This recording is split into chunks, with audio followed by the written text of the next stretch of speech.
Guys स्क्रीनवरती तुम्हाला काही sentence दिसत आहेत. जसं की कोणाला विचारून तू माझ्या मोबाईलला हात लावलास, कोणाला विचारून तू डान्स केला, कोणाला विचारून तू इथे बसत आहेस, कोणाला विचारून तू तिथे गेला, किंवा हे काम तू कोणाला विचारून पूर्ण करशील. ही जी सगळी सेंटेन्स आहेत, ही सगळी सेंटेन्स बनवताना तुम्ही पण थोडं कन्फ्यूज होता का? नक्कीच होत असाल.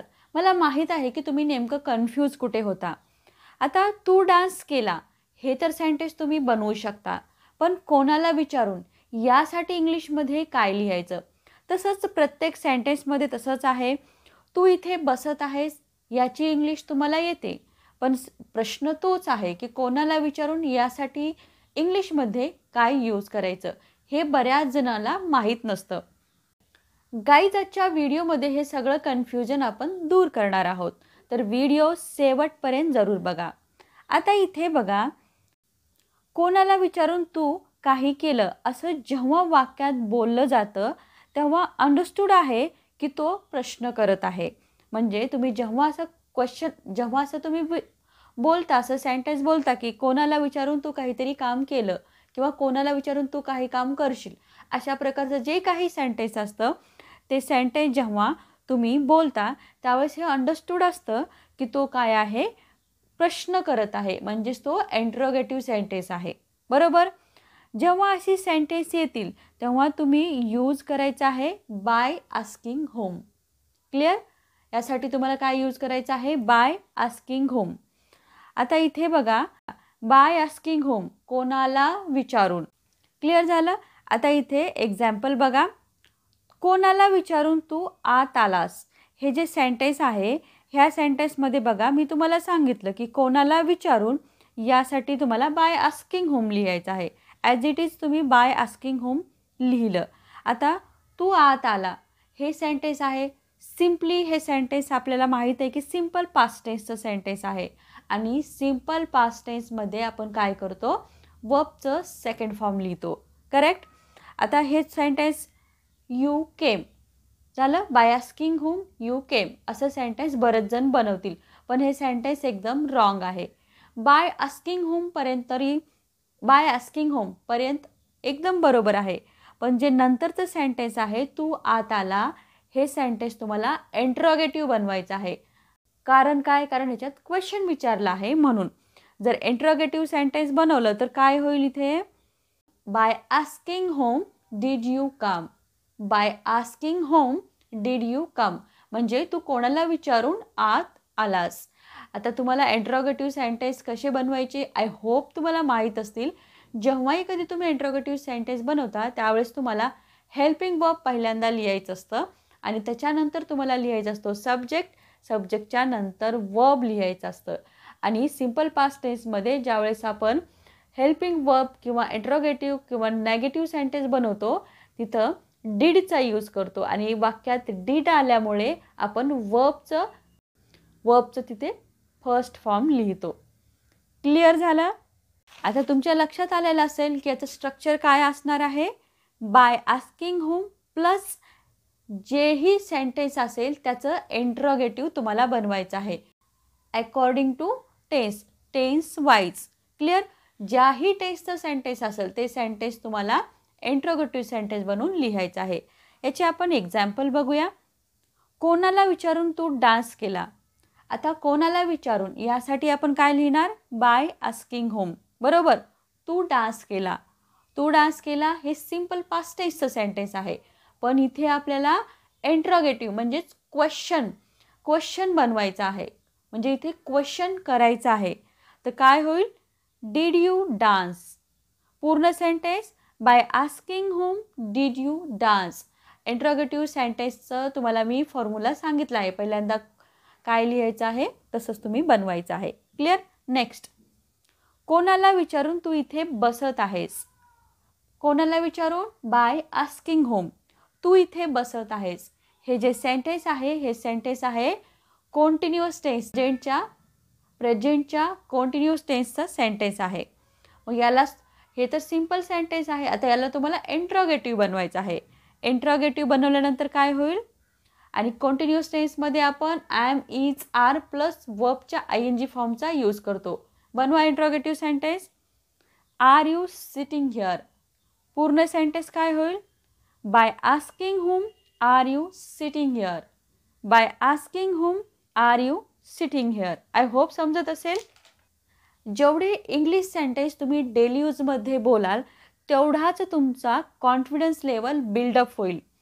तेव्हा तुम्हाला काय करायचं आहे, जेही सेंटेन्स तुम्ही बघता ती सेंटेन्स तुम्हाला काय करायचं आहेत, डेली यूजमध्ये जेव्हाही गरज पडेल तिथे तुम्हाला ती बोलायची आहेत. त्याशिवाय तुमचा कॉन्फिडन्स लेवल बिल्डअप होणार नाही आणि तुम्ही इंग्लिशही बोलू शकणार नाही. तेव्हा आजपासून जेही सेंटेन्स बघाल ते यूज नक्की करा. कोणाला विचारून तू तिथे गेला. By asking home as it is लिहिलं आणि तू तिथे गेला. सिम्पल पास्ट टेन्स इंट्रोगेटिव्ह बनवा. Did you go there. By asking home did you go there. By asking home did you go there. कोणाला विचारून तो माझ्या मोबाईलला हात लावला. बऱ्याचदा हे सेंटेन्स आपण डेली यूजमध्ये बोलतो. By asking home as it is लिहिलं, माझ्या मोबाईलला तू हात लावला. Again simple past tense. Simple past टेन्सचं इंट्रोगेटिव्ह बनवायचं आहे, म्हणजेच क्वेश्चन करायचं आहे. Did you touch my mobile. पूर्ण sentence. By asking home did you touch my mobile. Clear. कोणाला विचारून तो माझ्या बेडवर झोपत आहे. As it is by asking home. आता तो माझ्या बेडवर झोपत आहे. कंटिन्युअस टेन्सचं प्रेझेंटच्या कंटिन्युअस टेन्सचं सेंटेन्स आहे. बनवा. Is he sleeping on my bed. पूर्ण sentence. By asking home is he sleeping on my bed.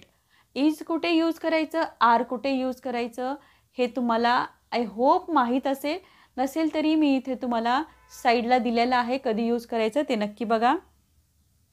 कोणाला विचारून तू कोर्स जॉईन केला. Bye asking home did you join the course.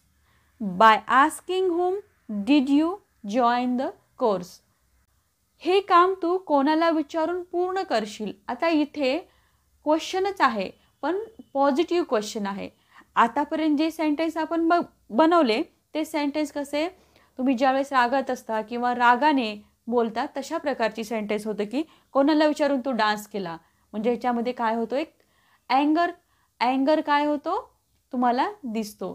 पण हे जे सेंटेन्स आहे का हे काम तू कोणाला विचारून पूर्ण करशील, याच्यामध्येही क्वेश्चनच विचारला आहे पण पॉझिटिव्ह सेंटेन्स आहे. असंही सेंटेन्स आलं तर तुम्हाला याच पद्धतीने बनवायचं आहे. क्लिअर. बघा, म्हणजे कोणाला विचारूनसाठी काय लिहायचं आहे आपल्याला. बाय आस्किंग होम आणि हे काम तू पूर्ण करशील. हे जे सेंटेन्स आहे हे सेंटेन्स आहे फ्युचर टेन्सचं, सिम्पल फ्युचर टेन्सचं सेंटेन्स आहे आणि याचंच तुम्हाला काय बनवायचं आहे, इंट्रोगेटिव्ह. बनवा. Will you finish this work. पूर्ण सेंटेन्स काय झालं. Bye asking home will you finish this work. I hope आता अशी जरी सेंटेन्स आली तरी तुम्ही चांगल्या प्रकारे बनवू शकणार आहात. कोणाला विचारून मी माझी इंग्लिश सुधारू शकतो. कोणाला विचारून मी माझी इंग्लिश सुधारू शकतो. इथे तुम्ही ओपिनियन विचारताय.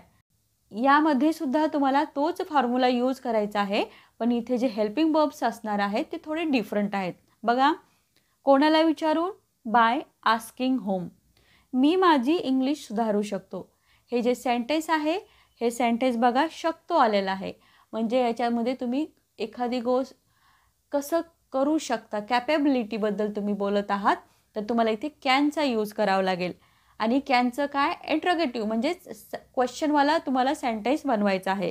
सेंटेन्स काय होईल, can I improve my English. पूर्ण sentence. By asking home can I improve my English. By asking home can I improve my English. Clear आहे ना. म्हणजे त्याचा असाही एक अर्थ होतो की माझी इंग्लिश सुधारण्यासाठी मी कोणाला विचारू. असंही सेंटेन्स असेल तरी तुम्हाला असंच बनवायचं आहे इंग्लिशमध्ये. आय होप गाईज हा व्हिडिओ तुमच्यासाठी नक्कीच युजफुल असेल आणि तुम्ही आता अशा प्रकारचे सेंटेन्स जर डेली यूजमध्ये आले तर तुम्ही बिनधास्तपणे बनवू शकणार आहात. गाईज व्हिडिओ कसा वाटला सांगायला विसरू नका.